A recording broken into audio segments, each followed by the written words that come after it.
우리는 우주의 시작, 그 첫 빛을 찾기 위해 138억 광년 너머를 내다볼 망원경을 만들었습니다.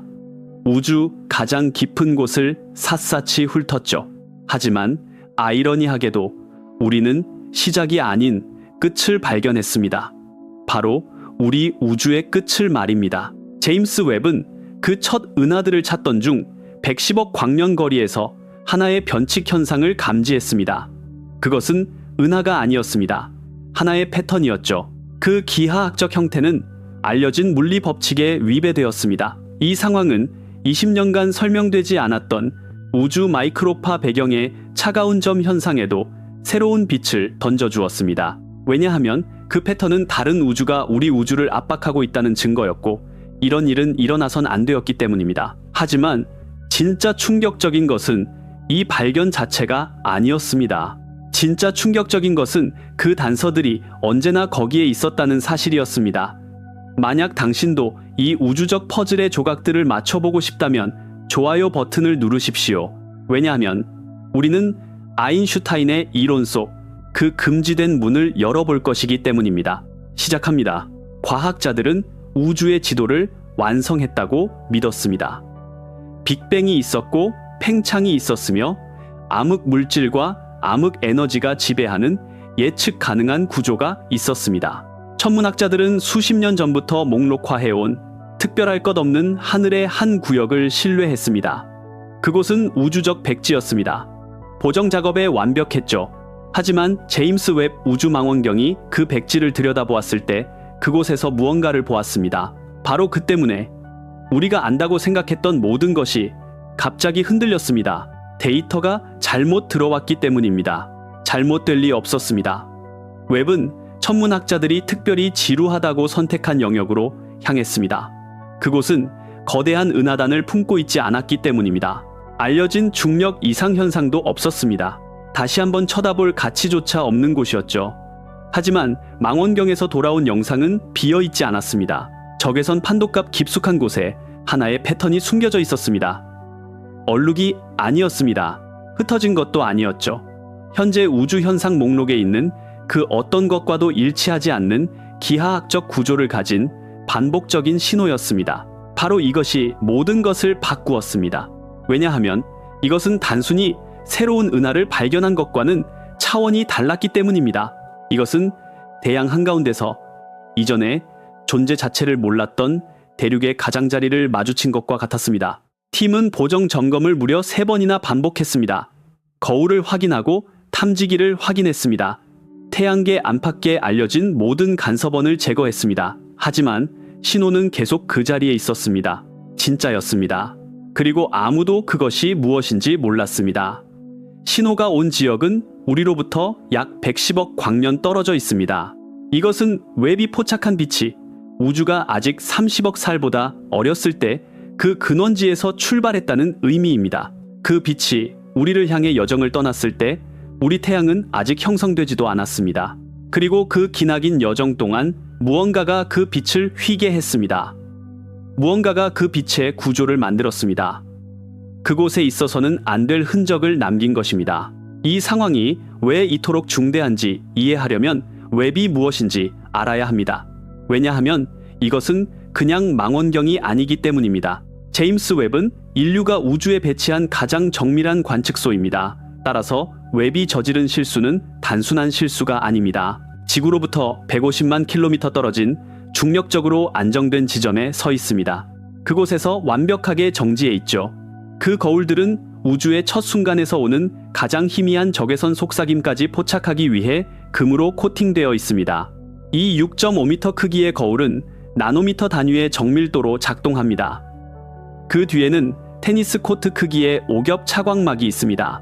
이 차광막은 망원경을 영하 233도 섭씨까지 냉각시킵니다. 덕분에 망원경 자체의 열조차 판도값을 방해할 수 없습니다. 웹은 달거리에서 날아다니는 말벌 한 마리의 열 신호를 감지할 수 있을 정도로 강력합니다. 따라서 웹이 패턴을 보았다면 그 패턴은 거기에 있는 것입니다. 이전 세대의 망원경이었다면 이 신호는 잡음 속의 유령이라 치부될 수 있었을 겁니다. 하지만 웹 앞에서는 그 주장이 아무런 효력이 없습니다. 신호는 잡음 수준을 훨씬 뛰어넘었습니다. 이것은 과학자들을 불편한 진실과 마주하게 했습니다. 그들이 본 것은 실수가 아니었습니다. 이 발견이 왜 위기를 초래했는지 이해하려면 그것이 무너뜨린 것을 봐야 합니다. 표준 우주 모형은 과학 역사상 가장 많이 검증된 이론적 틀입니다. 이름도 있습니다. 람다, 차가운 암흑 물질. 이 모형은 우주의 모든 구조와 역사를 놀라운 정밀도로 설명합니다. 약 138억 년 전 하나의 뜨거운 점에서 시작되어 밖으로 팽창하고 식어가며 수소와 별과 은하를 형성하는 우주의 그림을 그립니다. 그리고 이 모형은 작동했습니다. 우주 마이크로파 배경 복사, 즉 빅뱅의 희미한 메아리 패턴을 우리가 그것을 측정할 장비가 있기도 전에 예측했습니다. 은하단이 하늘에 어떻게 분포하는지 예견했습니다. 수십 년간 이루어진 모든 주요 관측은 이 모형을 확증했습니다. 과학자들은 오만하지 않았습니다. 모형에 빈틈이 있다는 것을 알았지만 그 기본에는 자신이 있었습니다. 균열이 보이기 시작할 때까지는 말입니다.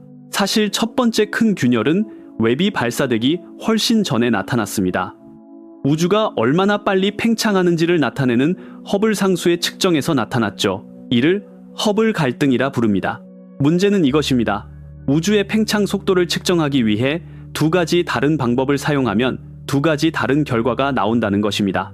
초기 우주, 즉 우주 마이크로파 배경 복사를 출발점으로 사용하면 초당 메가파섹당 약 67km의 속도를 얻습니다. 하지만 가까운 은하들을 기준으로 삼으면 이 수치는 73까지 올라갑니다. 이 6단위의 차이가 작게 들릴 수 있습니다. 하지만 우주론적 관점에서 이것은 거대한 차이입니다. 이것은 강이 양쪽에서 동시에 다리를 건설하기 시작했는데 가운데서 만났을 때 두 반쪽이 1m나 어긋난 것을 발견하는 것과 같습니다.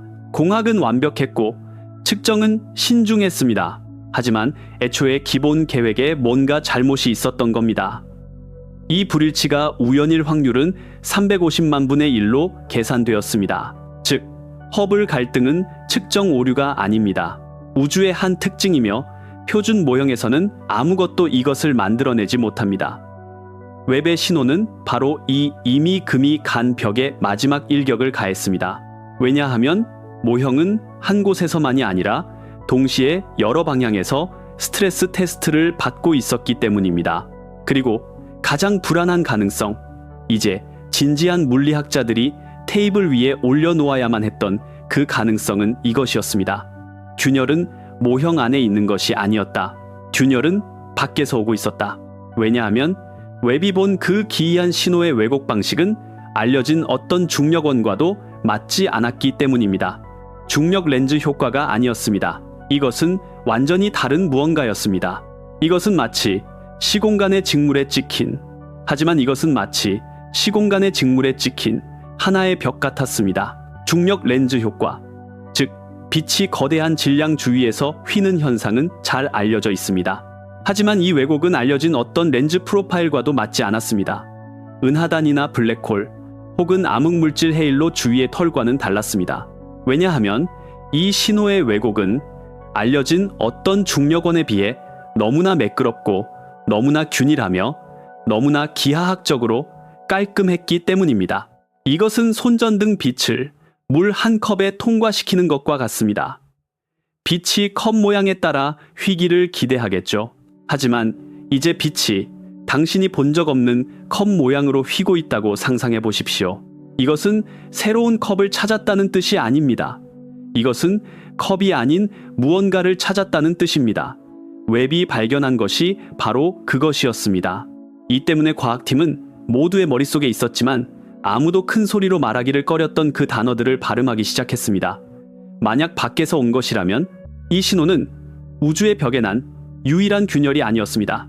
왜냐하면 웹이 발사되기 훨씬 전부터 과학계가 20년 동안 설명하려 애썼던 또 다른 변칙 현상이 이미 있었기 때문입니다. 그 이름은 우주 마이크로파 배경의 차가운 점. 우주 마이크로파 배경, 즉 빅뱅에서 남은 희미한 복사는 온 하늘을 채우고 거의 완벽하게 균일합니다. 하지만 거의라는 단어가 여기서 중요합니다. 왜냐하면 이 복사의 온도에는 10만 분의 1 비율의 미세한 요동이 있기 때문입니다.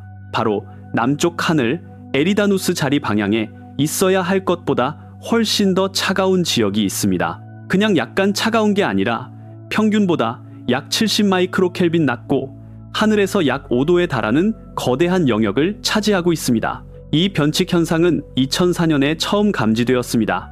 그리고 표준 우주로는 이에 대한 명확한 설명이 없었습니다. 첫 번째 설명 후보는 초거대 공동이었습니다. 즉, 통과하는 광자를 냉각시킬 평균보다 물질 밀도가 낮은 거대한 빈 공간이라는 거죠. 하지만 신중한 계산 결과 이 초거대 공동은 온도 차이의 작은 부분만을 설명할 수 있다는 것이 드러났습니다. 차가운 점은 모형이 설명할 수 있는 것보다 훨씬 더 컸습니다. 그래서 그것 역시 웹의 신호처럼 설명되지 않는 변칙 현상으로 남았습니다.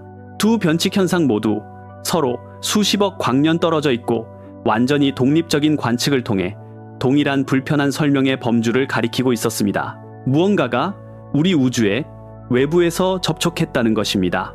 그렇다면 이 외부는 무엇을 의미할까요? 이 아이디어는 대중문화가 생각하는 것처럼 공상과학 판타지가 아닙니다. 오히려 우주의 첫 순간에 대한 우리의 가장 성공적인 이론인 인플레이션 이론의 피할 수 없는 수학적 결과입니다. 인플레이션 이론은 빅뱅 후 1초의 첫 순간에 우주가 상상할 수 없는 속도로 팽창했다고 말합니다. 양성자보다 작은 공간 영역이 눈 깜짝할 사이에 자몽 크기로 커졌습니다. 이 이론은 우주가 왜 모든 방향에서 동일하게 보이는지, 그리고 왜 기하학적으로 이렇게 평평한지 같은 큰 우주론적 문제들을 해결합니다. 하지만 이 이론에는 대가가 따릅니다. 왜냐하면 인플레이션을 이끄는 장은 양자역학 법칙을 따르기 때문입니다. 이는 그 행동이 다소 무작위적이라는 것을 의미합니다. 어떤 지역에서는 이 장이 붕괴되어 인플레이션이 끝나고 우리와 같은 우주가 형성됩니다. 하지만 다른 지역에서는 인플레이션이 영원히 계속됩니다. 이 영원한 팽창 과정은 계속해서 새로운 주머니 우주, 즉 새로운 거품들을 만들어냅니다. 이 모형을 영원한 인플레이션이라고 합니다. 그리고 우리 우주는 이 무한한 바다에서 생긴 수많은 거품 중 하나일 뿐입니다. 각각의 거품은 다른 물리 상수를 가질 수 있습니다. 각각은 다른 것들과 단절되어 있습니다. 보통 이 아이디어는 검증 불가능하기 때문에 철학으로 간주되었습니다. 하지만 이론 물리학자들은 한 가지를 계산해냈습니다. 만약 두 거품이 서로 충분히 가깝게 형성되면 그 경계가 충돌할 수 있다는 것입니다. 이 충돌의 가장자리 영역에서의 효과는 시공간 기하학의 미세한 왜곡, 즉 빛을 이상하게 휘게 하는 확장된 표면 효과를 만듭니다. 마치 우주 마이크로파 배경의 차가운 점처럼 말이죠. 마치 웹이 보정 영역에서 감지한 그 이상하고 평평하며 벽과 같은 신호처럼 말입니다. 수년간 무시되었던 그 터무니없는 아이디어가 갑자기 방의 중심으로 한 걸음 다가왔습니다. 웹이 발견한 것은 단지 새로운 변칙 현상이 아니었습니다. 20년 된 또 다른 변칙 현상을 이해하게 만드는 열쇠였습니다. 왜냐하면 이제 우리 손에는 두 개의 다른 데이터 세트, 두 개의 다른 변칙 현상, 그리고 둘 다를 설명할 수 있는 단 하나의 이론적 틀이 있었기 때문입니다. 그렇다면 이 신호 자체, 이 벽은 정확히 무엇으로 만들어졌을까요? 아인슈타인의 방정식은 이 가능성에 대한 문을 이미 열어놓았습니다. 그리고 아인슈타인의 방정식은 그 문을 살짝 열어두었습니다. 하나의 가능성에 대해서 대부분의 물리학자들이 무시하기를 선호했던 가능성이었죠. 하지만 그 후 웹이 그 틈으로 들여다보았습니다. 그리고 이제 진짜 충격이 옵니다. 왜냐하면 이제 우리는 이론이 아니라 증거에 대해 이야기하고 있기 때문입니다. 물리학을 근본부터 흔드는 구체적인 발견들 말입니다. 그리고 이 발견들은 웹에서만 시작된 것이 아닙니다. 수년 동안 쌓여오고 있었습니다. 이제 그 위기의 파일들을 열어봅니다. 첫 번째 파일, 불가능한 은하들. 그것들은 거기에 있으면 안 되었습니다. 하지만 거기에 있었습니다. 우주의 새벽녘에 빛나는 거대한 구조물들. 우리의 표준 우주 모형에 따르면 우주의 초기 시대는 혼돈스럽고 원시적이어야 했습니다. 왜냐하면 빅뱅은 약 138억 년 전에 일어났고 은하들은 작은 구조물들이 수십억 년에 걸쳐 천천히 합쳐져 형성되어야 했기 때문입니다. 따라서 첫 은하들은 작고 불규칙하며 흩어져 있을 것으로 예상되었습니다. 하지만 웹이 빅뱅 후 단 3억에서 4억 년 사이를 들여다보았을 때 완전히 다른 것을 발견했습니다. 원반을 가진 은하들, 나선 팔을 가진 은하들, 우리 은하수 같은 성숙한 은하에서나 볼 법한 발달된 별 형성 지역들, 이것들이 형성되기까지는 수십억 년이 더 필요했습니다. 하지만 이 구조물들은 우주가 아직 유아기일 때, 우주 시간의 단 3%가 지났을 때 거기에 있었습니다. 모형들은 그것들이 아직 존재할 수 없다고 말했습니다. 하지만 데이터는 끈질겼습니다. 이 은하들은 있어야 할 것보다 10배나 더 큰 질량에 이미 도달해 있었습니다. 이것은 아기가 태어난 지 몇 달 만에 성인처럼 보이고 행동하는 것만큼이나 불가능했다. 이 때문에 과학자들은 충격에 빠졌습니다. 왜냐하면 이것은 모형의 작은 수정이 필요한 게 아니었기 때문입니다. 이것은 모형의 기본 가정인 느린 성장이 완전히 틀렸을 수도 있다는 것을 의미했습니다. 우주의 첫 주민들은 규칙대로 움직이지 않았습니다. 하지만 이것은 시작에 불과했습니다. 두 번째 파일, 우주적 분열. 우주 자체가 마치 둘로 나뉜 것처럼 행동하고 있습니다. 이 문제는 허블 갈등으로 알려져 있으며 10년 동안 물리학자들의 잠을 설치게 했습니다.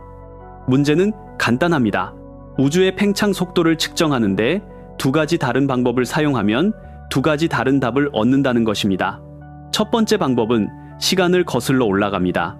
빅뱅에서 남은 가장 오래된 빛, 즉 우주 마이크로파 배경을 사용합니다. 이 방법은 우주의 첫 순간의 팽창 속도를 계산하여 현재로 투영합니다. 결과 우주는 초당 메가파섹당 약 67km의 속도로 팽창하고 있습니다. 두 번째 방법은 밖을 봅니다. 우리에게 가까운 은하들과 그 거리를 정밀하게 측정할 수 있게 해주는 특별한 별들을 사용합니다. 이 방법은 은하들이 현재 우리에게서 얼마나 빨리 멀어지고 있는지를 측정합니다. 결과 초당 메가파섹당 약 73km, 그 사이의 6단위 차이는 거대한 심연입니다. 왜냐하면 이것은 측정 오류가 아니기 때문입니다. 수년간 수십 개의 독립적인 팀이 다른 장비로 이 측정을 반복했습니다. 하지만 그 차이는 좁혀지지 않았습니다. 오히려 더 확실해졌습니다. 이 불일치의 통계적 유의성은 5시그마 수준에 도달했습니다. 이는 결과가 우연일 확률이 대략 350만 분의 1이라는 것을 의미합니다. 즉, 이것은 현실입니다. 우주의 기본 상수가 두 개의 다른 값을 가질 수는 없습니다. 따라서 초기 우주와 후기 우주를 연결하는 우리 모형에 근본적인 무언가가 잘못되었다는 것은 확실합니다. 그리고 세 번째 파일이 도착했습니다. 가장 불편한 것, 웹 자체에서 가장 예상치 못한 곳에서 온 증거, 빈 공간의 벽, 하늘의 그 지루하고 비어 있어야 할 영역에서 발견된 그 이상한 신호를 기억하십니까? 신호의 존재 자체가 충격이었습니다. 하지만 진짜 위기는 신호의 형태에 숨어 있었습니다. 왜냐하면 중력은 빛을 특정 규칙에 따라 휘게 합니다. 아인슈타인이 우리에게 그 규칙들을 주었죠. 은하단과 같은 거대한 질량은 그 뒤의 빛을 렌즈처럼 휘게 합니다. 하지만 이 잡은 질량의 중심에서 멀어질수록 특정 비율로 감소합니다. 이 신호의 잡은 이 규칙을 따르지 않았습니다. 그것은 한 점에서 비롯된 늪이 아니었습니다. 오히려 빛이 확장된 경계를 따라 휘는 것 같았습니다. 하나의 표면. 물리학자들이 데이터를 처음 보았을 때 서로 모르게 사용했던 단어가 바로 이것이었습니다. 이것은 벽처럼 보인다. 데이터의 이 이상 현상을 설명하는 데 필요한 암흑 물질의 밀도는 표준 모형이 예측하는 것보다 대략 10배나 더 많았습니다. 이것은 통계적으로 불가능합니다. 즉, 저기 110억 광년 떨어진 곳에 알려진 어떤 물리적 구조와도 맞지 않는 무언가가 있었습니다. 그 기하학적 형태는 질량 덩어리가 아니라 우주에 펼쳐진 거대하고 평평한 판을 가리키고 있었습니다. 무언가에 속하지 않은 경계, 이것이 표준 모형의 관에 박힌 마지막 못이 될 수도 있었습니다. 왜냐하면 이것은 모형 안에 오류를 찾는 것이 아니었기 때문입니다. 이것은 모형의 경계 밖에서 오는 무언가에 대한 첫 번째 구체적인 증거일 수 있었습니다. 너무 빨리 성장하는 은하들, 둘로 나뉜 팽창 속도, 그리고 빈 공간의 벽. 이것들은 서로 독립적인 문제들이 아닙니다. 이것들은 동일한 근본적인 더 깊은 수수께끼의 증상들입니다. 그리고 이 수수께끼는 우리 우주 자체의 본질을 의심하게 만듭니다. 왜냐하면 이 문제들을 해결하기 위해 기존 모형의 내부를 들여다보는 것은 더 이상 충분하지 않기 때문입니다. 어쩌면 우리가 봐야 할 곳은 우주 자체의 바깥일지도 모릅니다. 왜냐하면 이 세 가지 변칙 현상을 연결하는 하나의 실이 있기 때문입니다. 그리고 그 실은 불편한 패턴을 가리키고 있습니다. 이 패턴은 표준 모형 안에 해결책이 없으며 오히려 모형 자체가 더 큰 구조의 작은 일부일 수 있다는 것을 속삭입니다. 이제 증거 사슬의 마지막 고리들을 살펴봅니다. 네 번째 파일, 우주 거미줄의 만곡. 우주의 가장 큰 규모의 구조는 거미줄과 같습니다. 은하들은 실을 따라 배열됩니다. 이 실들은 거대한 빈 공간들을 둘러쌉니다. 이 구조를 우주 거미줄이라 부릅니다. 표준 모형의 가장 큰 승리 중 하나입니다. 왜냐하면 시뮬레이션은 중력이 물질을 어떻게 이런 방식으로 조직하는지 완벽하게 보여주기 때문입니다. 하지만 웹의 신호가 온 지역의 우주 거미줄은 시뮬레이션과 정확히 일치하지 않습니다. 이 세부 사항은 웹이 발사되기 2년 전에 발표된 한 논문의 각주에 숨겨져 있었습니다. 그 논문은 그 하늘 영역의 빈 공간 분포에 약간의 비대칭이 있다고 언급했습니다. 이 시그마 수준으로 발견이라고 주장하기에는 충분하지 않지만 주목할 만한 변칙 현상이었습니다. 웹의 신호가 나타났을 때 누군가 그 각주를 기억해냈습니다. 왜냐하면 빈 공간 분포의 이 비대칭은 웹의 신호와 같은 방향, 같은 각도 위치에 있었기 때문입니다. 그 지역의 빈 공간들은 한쪽이 예상보다 약간 더 컸습니다. 이것은 그 지역의 무언가가 물질을 바깥으로 우주 거미줄의 가장자리로 끌어당기고 있다는 것을 보여주었습니다. 우리 우주 내부의 중력만으로는 설명할 수 없는 인력이었습니다.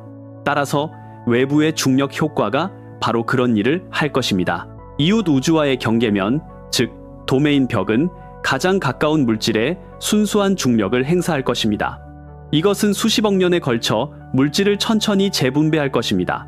그리고 이 효과는 세 개의 독립적인 데이터 세트에서 모두 나타날 것입니다. 우주 거미줄의 비대칭, 웹 데이터의 렌즈 신호, 그리고 마이크로파 배경 지도의 차가운 점. 연구원들이 이 세 가지 독립적인 변칙 현상을 하나의 하늘 지도 위에 놓았을 때 그것들은 모두 일직선상에 있었습니다. 하지만 이 모든 증거 뒤에는 아마도 가장 충격적인 것이 놓여 있습니다. 다섯 번째 파일, 암흑 에너지의 비밀. 물리학에서 가장 부끄러운 문제. 왜냐하면 암흑 에너지는 우주가 단지 팽창하는 것이 아니라 그 팽창이 가속되게 하는 신비한 힘이기 때문입니다. 그리고 우주의 총 에너지 함량의 약 68%를 차지합니다. 하지만 우리는 그것이 무엇인지 전혀 모릅니다. 우리의 최선의 이론적 예측, 즉 빈 공간 자체의 에너지는 관측된 값을 무려 0이 120개나 붙은 수로 빗나갑니다. 이것은 과학 역사상 가장 큰 불일치입니다. 하지만 거품 우주 모형의 이론적 예측 중 하나는 이 문제에 완전히 새로운 빛을 비춥니다. 예측은 이렇습니다. 두 이웃 우주 사이의 경계, 즉 그 도메인 벽은 자체 에너지를 가집니다. 그리고 이 에너지는 벽에 깔끔하게 머무르지 않습니다. 챕니다. 뜨거운 표면에서 주위로 열이 퍼져나가듯 도메인 벽의 에너지도 우리 우주 쪽으로 스며듭니다. 이 스며든 에너지는 우리 우주 안에서 볼 때 암흑 에너지처럼 보일 것입니다. 국소적인 원인이 없고 공간을 채우며 가속을 일으키는 분산된 에너지. 이 이론에 따르면 우리가 암흑 에너지로 측정하는 것은 사실 우리 우주에 속한 것이 아닐 수 있습니다. 빌려온 것일 수 있습니다. 우리를 분리하는 벽 너머 이웃 우주의 에너지일 수 있습니다. 이 상황은 암흑 에너지의 값이 왜 그렇게 작은지도 설명할 수 있습니다. 왜냐하면 벽이 멀리 있고 누출률이 낮기 때문입니다. 웹의 신호는 도메인 벽 가설이 가장 가까운 경계를 위치시키는 바로 그 하늘 영역에서 발견되었습니다. 만약 이 해석이 맞다면 그 신호는 단지 우주 구조에 대한 호기심 거리가 아닙니다. 그것은 우리가 아는 모든 것의 가장자리까지의 거리를 측정하는 척도입니다. 이 모든 발견들, 불가능한 은하들, 허블 갈등, 빈 공간의 벽, 우주 거미줄의 변칙 현상, 그리고 암흑 에너지의 가능한 근원은 우리를 단 하나의 결론으로 이끕니다. 우리의 물리 모형은 단지 금이 간 것이 아닙니다. 근본부터 부서졌을 수 있습니다. 그리고 그 파손은 내부에서 수리할 수 있을 것 같지 않습니다. 각각의 증거 조각은 단독으로는 하나의 변칙 현상으로 치부될 수 있었습니다. 하지만 모두 함께 모였을 때 같은 방향을 가리키는 하나의 화살을 형성합니다. 바깥을 향해서. 이 증거 사슬은 우리에게 우주 자체의 본질에 대한 가장 근본적인 질문을 던지게 합니다. 그렇다면 이 모든 구조의 배후에 있는 메커니즘, 이 도메인 벽이라는 것의 물리학, 이 거품 우주들의 충돌 이론은 어떻게 작동하는 걸까요? 왜냐하면 이 이론들의 수학은 웹의 신호보다 훨씬 더 많은 것을, 바로 우리 빅뱅 자체가 하나에, 하지만 이 이론들의 수학은 웹의 신호보다 훨씬 더 많은 것을, 바로 우리 빅뱅 자체가 하나의 충돌 후 메아리일 수 있다고 말하고 있었습니다. 그렇다면 이 모든 구조의 배후에 있는 메커니즘은 어떻게 작동할까요? 이 도메인 벽이라는 것의 물리학, 이 거품 우주들의 이론은 무엇을 의미할까요? 이제 충격적인 발견들에서 이 발견들을 가능하게 하고 의미를 부여하는 기본 물리학으로 내려갈 시간입니다. 왜냐하면 웹이 왜 그토록 혁명적인지 이해하려면 그 이전 망원경들의 근본적인 문제였던 적외선 어둠을 어떻게 다루었는지 알아야 하기 때문입니다. 첫 번째, 기술적 메커니즘, 적외선, 빛의 비밀. 우주는 가장 오래된 빛을 우리에게서 숨깁니다. 이것을 이해하려면 사이렌 소리가 당신에게 다가오고 멀어질 때 어떻게 변하는지 생각해 보십시오. 이를 도플러 효과라고 합니다. 빛에도 비슷한 일이 일어나지만 그 이름은 적색 편의입니다. 왜냐하면 우주는 팽창하고 있기 때문입니다. 별과 은하가 형성될 때 가시광선과 자외선을 방출합니다. 하지만 이 빛이 수십억 광년 동안 팽창하는 우주를 여행하면서 그 파장도 고무줄처럼 늘어납니다. 가시광선은 빨간색 쪽으로 이동합니다. 자외선은 적외선, 즉 인간의 눈이 볼 수 없는 영역으로 이동합니다. 우주의 초기, 즉 110억, 120억, 심지어 130억 광년 떨어진 곳에서 오는 빛이 우리에게 도달할 때면 너무 많이 적색편이 되어 가시광선 스펙트럼을 완전히 벗어납니다. 광학 망원경은 그것을 볼 수 없습니다. 빛이 희미한 게 아닙니다. 빛이 보이지 않는 것입니다. 허블 우주 망원경조차 이 가장 오래된 은하들을 단지 열쇠 구멍으로만 들여다볼 수 있었습니다. 우주의 가장 깊은 비밀들은 허블의 탐지기가 닿지 않는 그 적외선 어둠 속에 숨겨져 있었습니다. 이 때문에 웹은 특별히 이 문을 열기 위해 설계되었습니다. 그 6.5m 크기의 거대한 거울은 허블의 것보다 거의 3배나 더 큽니다. 이 거울은 18개의 육각형, 금으로 코팅된 베릴륨 조각으로 이루어져 있습니다. 그리고 발사를 위해 접혔다가 우주에서 나노미터 정밀도로 펼쳐지도록 설계되었습니다. 이 거대한 거울은 이전에 어떤 망원경도 갖지 못했던 빛 수집 능력을 제공합니다. 허블보다 약 7배 더 많은 빛을 모을 수 있습니다. 덕분에 더 희미하고 더 멀리 있는 물체를 볼 수 있습니다. 왜냐하면 그것은 단지 더 멀리 보는 것이 아니기 때문입니다. 그것은 동시에 안을 보기도 합니다. 하지만 단지 멀리 보는 것만으로는 충분하지 않습니다. 두 번째 메커니즘, 우주먼지의 장막을 걷어내기. 적외선은 가시광선이 통과할 수 없는 가스와 먼지 구름을 통과할 수 있습니다. 광학 망원경에게 불투명한, 즉 보이지 않는 영역이 웹에게는 투명합니다. 이것은 먼지 투성이 방에 있다고 상상하는 것과 같습니다. 일반 눈으로 보면 공기 중의 먼지 입자 때문에 방 건너편을 선명하게 볼 수 없습니다. 하지만 열화상 카메라, 즉 적외선 시야로 보면 사람과 뜨거운 물체의 열을 쉽게 볼 수 있습니다. 왜냐하면 적외선이 그 먼지를 통과하기 때문입니다. 웹도 정확히 그 일을 합니다. 별이 태어나는 별의 요람 같은 지역은 짙은 가스와 먼지로 덮여 있습니다. 허블은 이 지역들의 바깥쪽만 볼 수 있었습니다. 하지만 웹은 이 요람들의 심장부로 은하들의 중심으로 이전에는 불투명했던 우주 영역으로 직접 볼 수 있습니다. 장막 뒤에 무엇이 있는지 볼 수 있는 것입니다.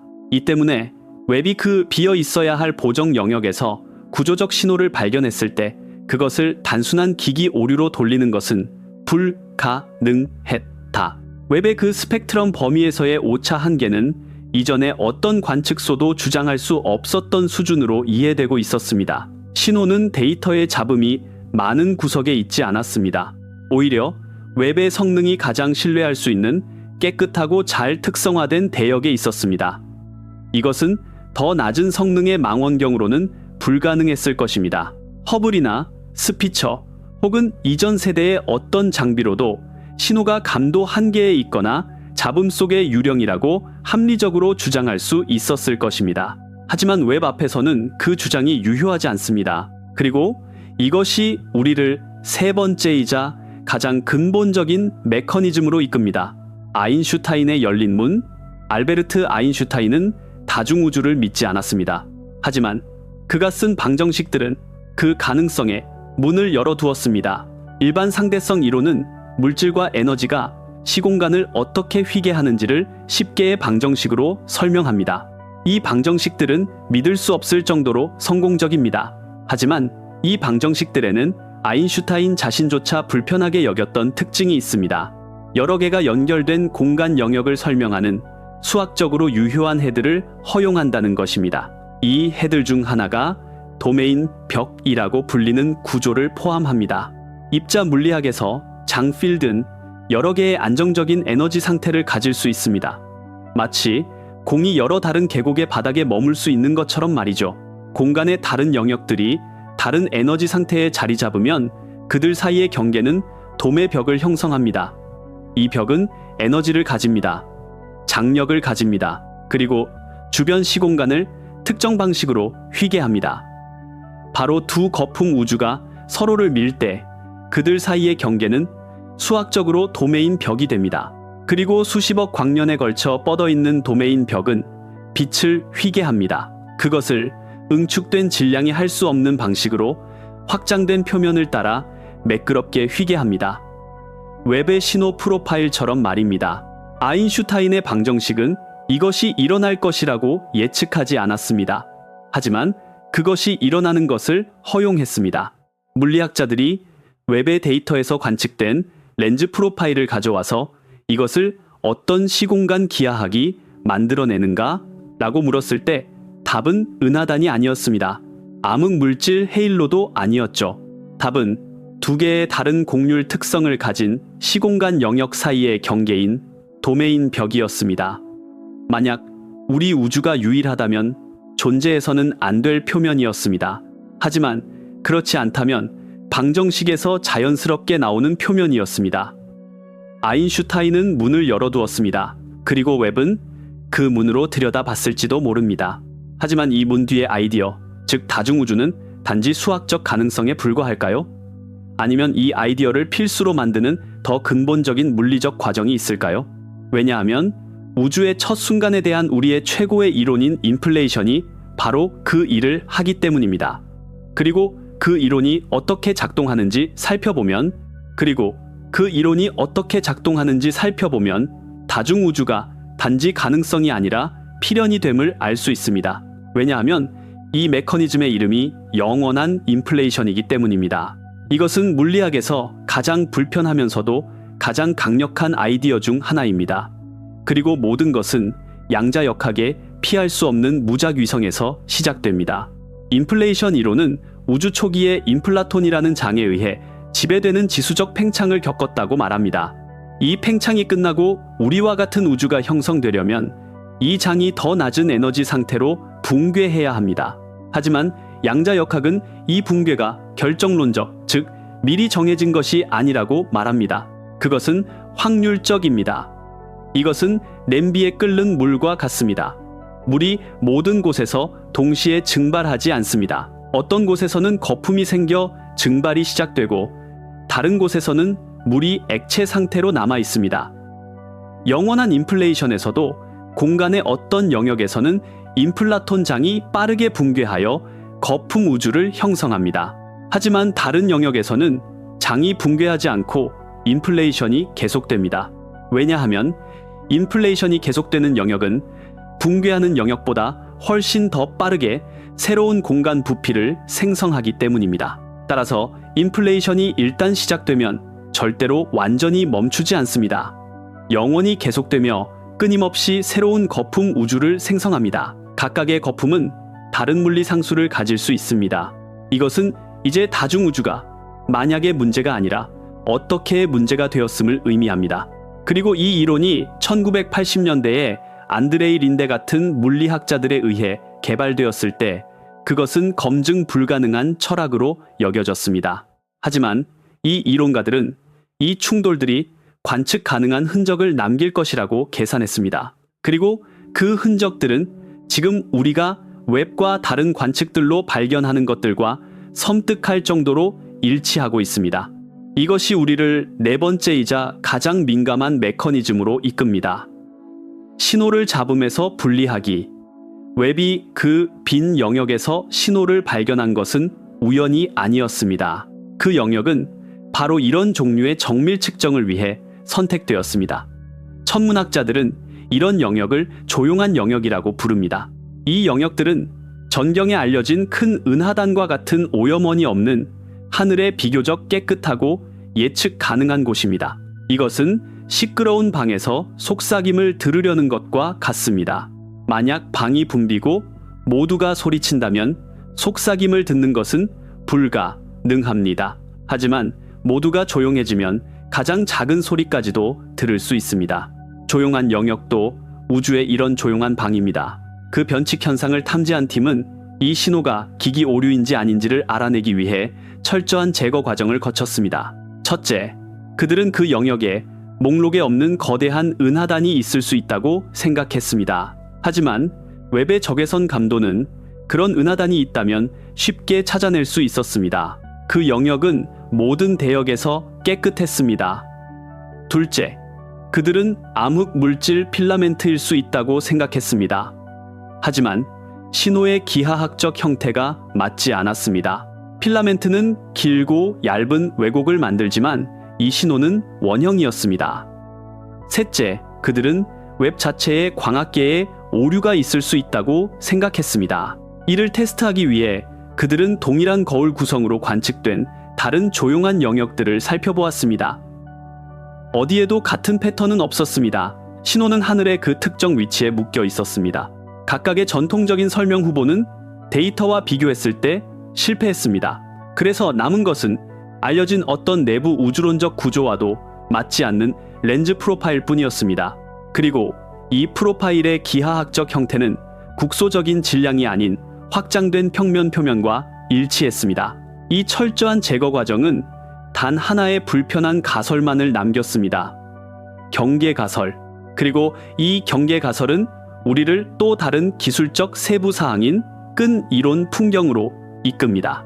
끈 이론은 물리학에서 가장 야심차지만 동시에 가장 논쟁적인 이론입니다. 왜냐하면 단 하나의 독특하고 검증 가능한 예측을 내놓지 못했기 때문입니다. 그 이유는 이론이 단 하나의 해를 생성하지 않기 때문입니다.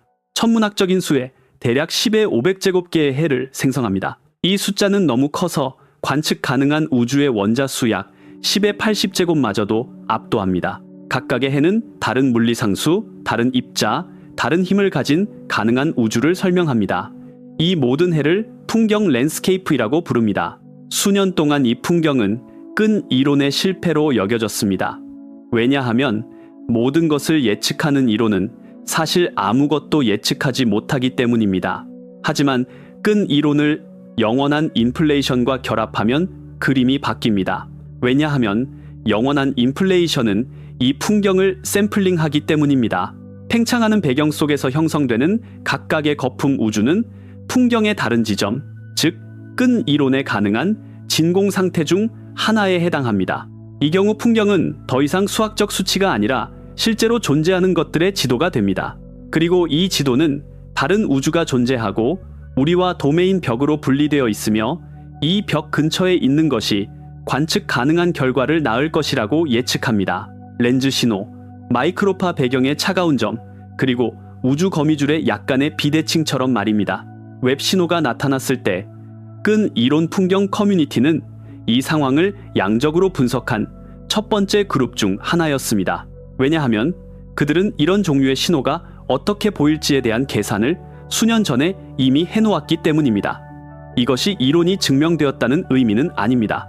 하지만 관측이 이루어지기 전에 그 관측의 종류와 규모를 예측하는 이론은 고려할 가치가 있습니다. 이 모든 기술적 메커니즘들, 적외선 시야, 먼지 뒤를 보는 능력, 아인슈타인 방정식의 가능성들, 영원한 인플레이션의 필연성, 그리고 끈 이론 풍경의 지도가 함께 모일 때 우리는 웹이 발견한 것이 얼마나 혁명적인지 이해하기 시작합니다. 이것은 단지 변칙 현상이 아닙니다. 이것은 물리학의 가장 깊은 이론들의 교차점에 서 있는 증거일 수 있습니다. 하지만 정말 흥미로운 것은 이 발견이 단지 이론적 논쟁에서 그치지 않고 미래의 관측으로 검증 가능한 가설이 되었다는 것입니다. 왜냐하면 이것은 단지 시작일 뿐이기 때문입니다. 그리고 이제 이 경계에서, 이 벽에 서서 다음은 무엇인가? 라고 물을 때 그 답은 우리를 과학의 가장 끝, 인류 이해의 정점으로 이끕니다. 왜냐하면 만약 이 벽이 진짜라면 그러면 모든 것, 정말 모든 것이, 그리고 만약 이 벽이 진짜라면 그러면 모든 것, 정말 모든 것이 바뀝니다. 이제 진짜 기적이 옵니다. 이제 절정으로 치닫습니다. 왜냐하면 지금까지 우리가 본 것은 단지 속삭임이었기 때문입니다. 이제 우리는 비명을 들을 것입니다. 물리학의 조용한 복도를 울리는 모든 패러다임을 무너뜨리는 비명을 말입니다. 이것은 단지 변칙 현상이 아닙니다. 이것은 현실 자체가 재정이 되는 순간입니다. 더 이상 조심스러운 걸음은 없습니다. 더 이상 느린 설명은 없습니다. 이제 인류 역사상 가장 위대한 발견 중 하나의 심장부로 최고 속도로 뛰어듭니다. 안전벨트를 매십시오. 왜냐하면 우리가 가는 곳엔 지도가 없기 때문입니다. 첫 번째 장엄한 순간, 시뮬레이션의 경계. 이 아이디어는 철학적 실험으로 시작되었습니다. 하지만 이제는 아닙니다. 이것은 데이터에 대한 가장 불편한 해석 중 하나입니다. 시뮬레이션 주장은 이랬습니다.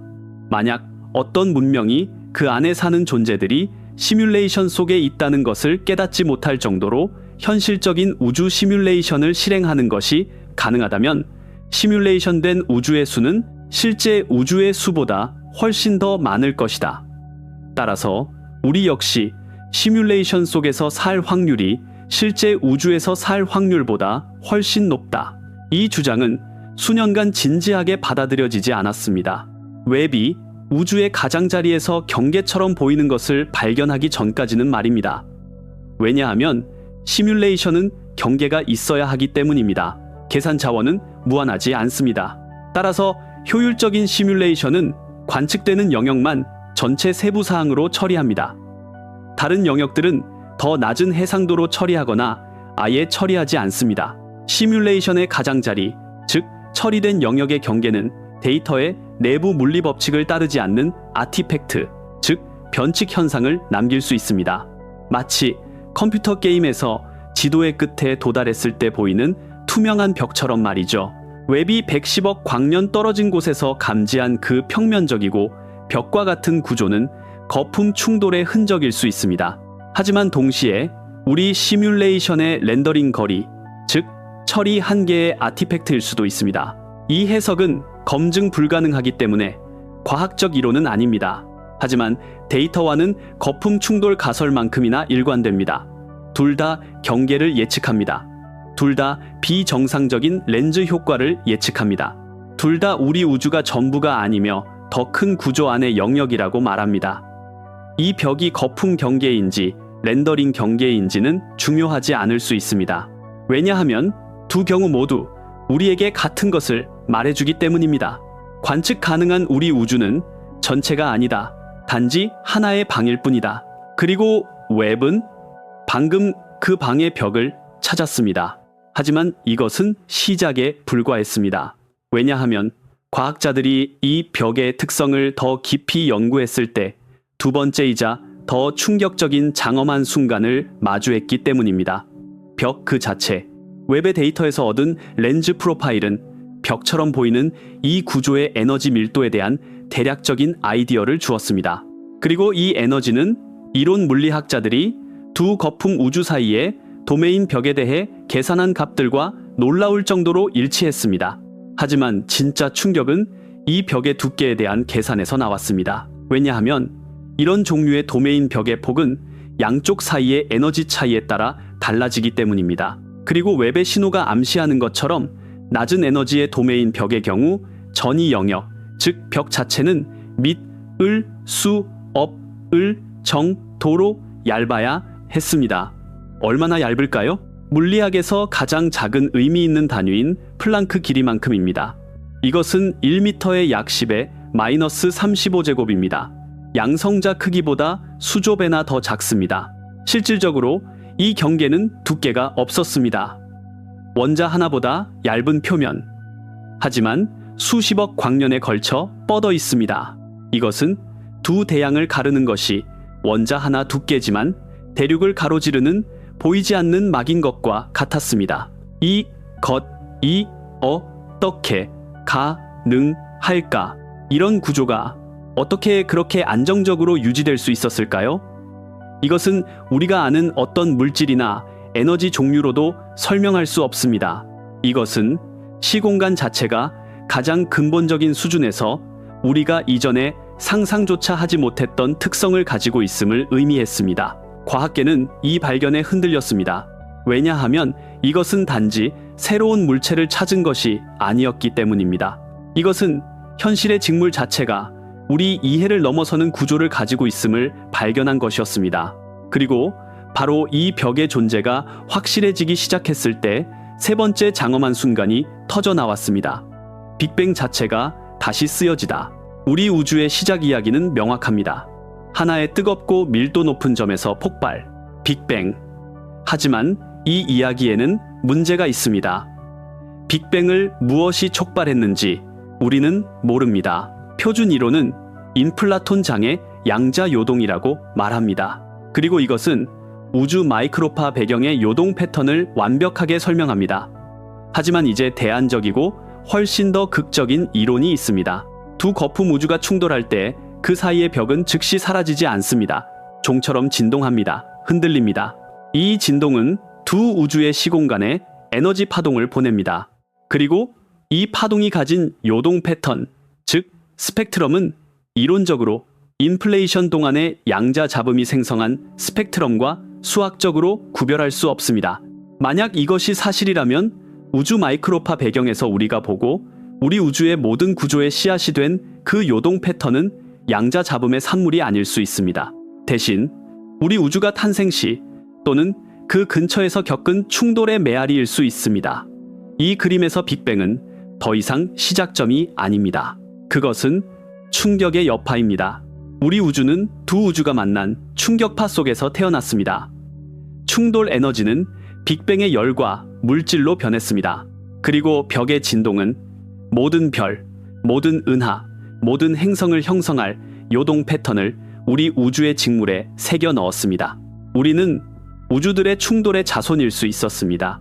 그리고 웹이 110억 광년 떨어진 곳에서 발견한 그 신호는 우리에게 부딪힌 우주의 경계일 수 있었습니다. 이것은 과학 역사상 가장 큰 패러다임 전환 중 하나가 될 것입니다.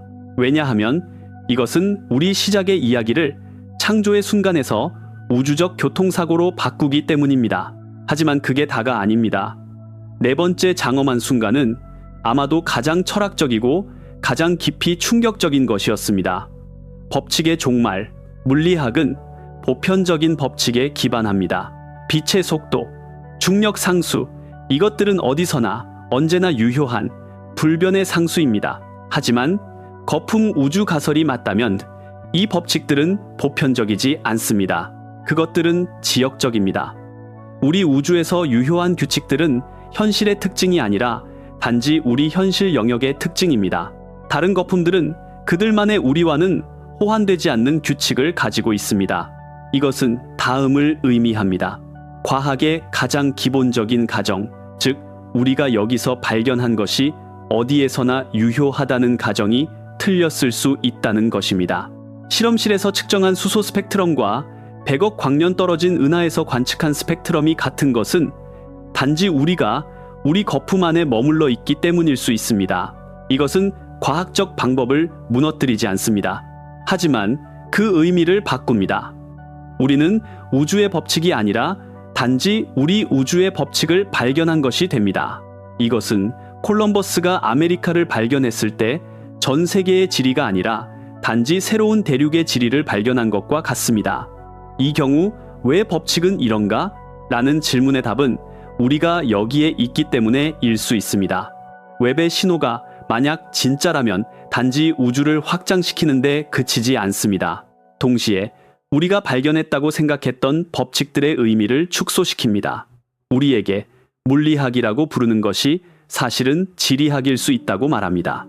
이 아이디어는 수십 년간 표준 모형을 연구하며 단 하나의 우주의 규칙을 이해하는데 경력을 바친 과학자들에게 지적지진이었습니다. 왜냐하면 이것은 그림 전체를 이해했다고 생각했을 때 사실은 그림의 액자 하나만을 보고 있었고 그 액자 너머에는 전혀 다른 그림들이 있다는 것을 발견하는 것과 같았기 때문입니다. 그렇다면 이 새로운 지리학, 이 새로운 현실 지도 안에는 무엇이 있을까요? 왜냐하면 만약 이웃 우주가 있고 그중 하나와 충돌했다면, 그리고 만약 이웃 우주가 있고 그중 하나와 충돌했다면 이것은 그 새로운 지리학 안에서 우리가 혼자가 아닐 수도 있다는 것을 의미합니다. 이 때문에 지금 가장 추측적이지만 동시에 가장 상상할 수 없는 순간에 도달합니다. 과학의 가장 끝자락으로. 왜냐하면 이 벽의 존재는 또 다른 질문을 동반하기 때문입니다. 저 너머에는 무엇이 있는가? 이것은 단지 시작입니다. 왜냐하면 모든 것, 정말 모든 것이 이제 테이블 위에 놓여 있기 때문입니다. 다섯 번째, 장엄한 순간, 이웃 우주, 물리학, 있을 수 없었습니다. 하지만 그곳에 있었습니다. 벽 너머의 우주, 웹의 신호는 우리에게 단지 벽의 존재만을 말해주지 않았습니다. 동시에 벽의 에너지 밀도에 대한 단서도 주었죠. 그리고 이 에너지 밀도는 물리학자들이 저쪽의 물리 법칙이 어떠할지에 대해 추측할 수 있게 해주었습니다. 왜냐하면 벽의 에너지는 양쪽의 장값의 차이로 결정되기 때문입니다. 웹의 신호가 가리키는 낮은 에너지의 벽은 두 우주가 장 공간에서 서로 가깝다는 것을 의미합니다. 가깝다는 것은 무엇을 의미할까요? 물리 상수가 비슷하다는 것을 의미합니다. 이것은 역사상 가장 믿기 힘든 추론이었습니다. 왜냐하면 이것은 벽 너머의 우주가 완전히 낯설지 않을 수도 있다는 것을 의미했기 때문입니다. 아마도 우리와 섬뜩할 정도로 비슷했을 것입니다. 어쩌면 약간 다른 중력 상수를 가졌을지도 모릅니다. 혹은 전자의 질량이 아주 약간 달랐을지도 모르죠. 물리법칙은 원자가 여전히 형성되고 별이 여전히 빛날 수 있을 정도로 가까웠습니다. 하지만 이 유사성은 위안을 주기보다는 훨씬 더 불안했습니다. 왜냐하면 약간 다른 상수들은 재앙으로 이어질 수 있었기 때문입니다.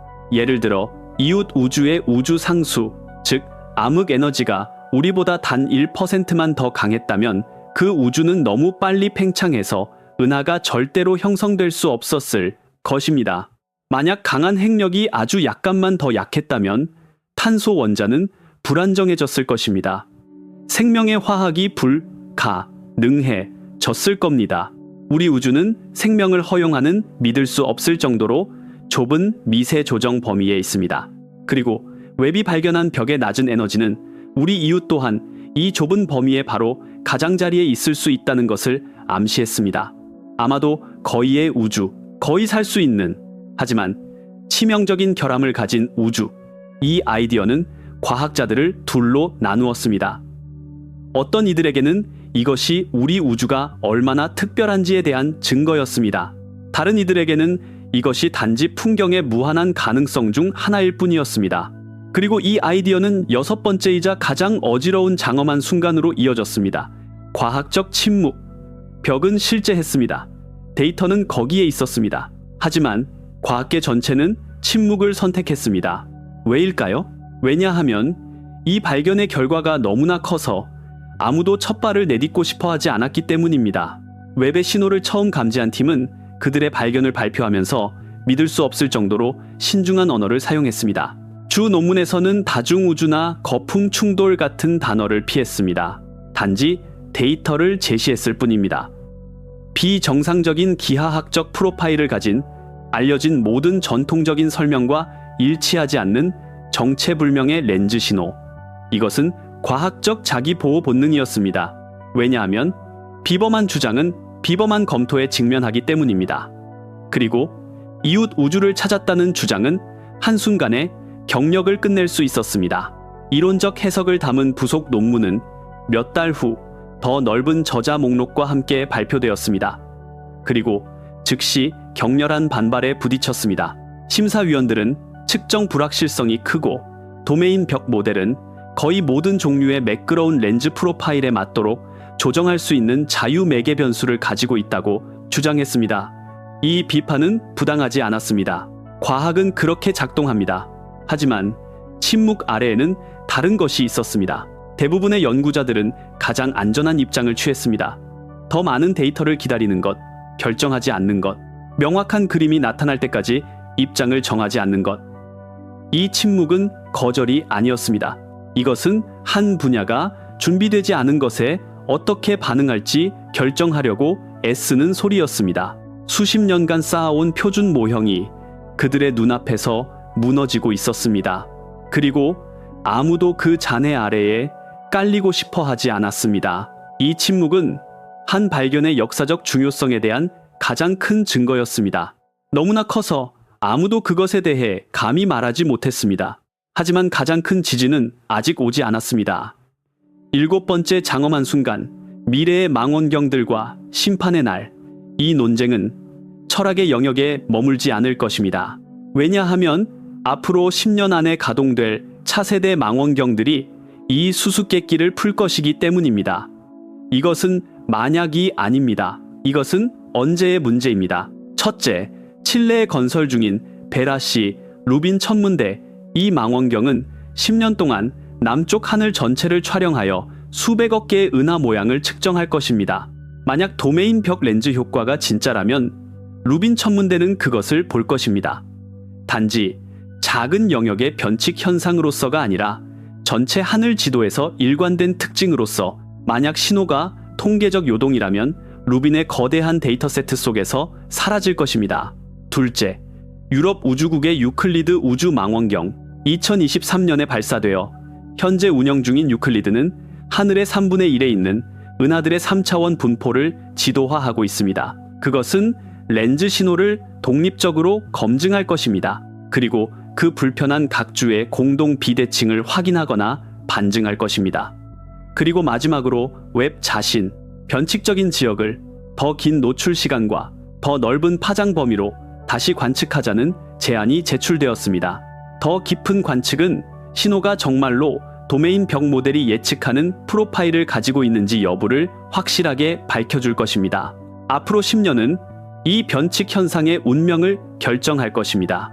신호가 추가 데이터로 강화되어 도메인 벽 가설이 우주론 역사상 가장 중요한 발견이 되는 길로 나아가거나 혹은 사라져버리고 우주가 적어도 관측적으로는 단일한 존재로 남게 될 것입니다. 심판의 날이 다가오고 있습니다. 장비는 준비되었습니다. 그리고 우주는 답할 준비를 하고 있습니다. 이 모든 장엄한 발견들, 이 충격적인 사실들, 이 무너진 패러다임들 모두 한 지점에서 만납니다. 우리 눈앞에서 현실 자체가 재구성되고 있습니다. 시뮬레이션의 경계, 원자보다 얇은 거대한 벽, 충돌에서 태어난 빅뱅, 그리고 더 이상 보편적이지 않은 법칙들. 이것은 인류로서 우리가 도달한 가장 높은 정점입니다. 하지만 동시에 가장 어지러운 심연이기도 합니다. 이제 달리기를 멈추고 숨을 고르고 멈춰서서 생각할 시간입니다. 왜냐하면 이 모든 물리학, 이 모든 수학, 이 모든 데이터는 근본적으로 단 하나의 질문을 던지기 때문입니다. 그렇다면 이것이 우리에게 무엇을 의미하는가? 이 발견은 인간이라는 존재의 의미를 어떻게 바꾸는가? 왜냐하면 만약 우리가 벽을 보고 있다면 이것은 우리가 그 벽 너머에 무엇이 있는지 상상하기 시작하는 순간이기 때문입니다.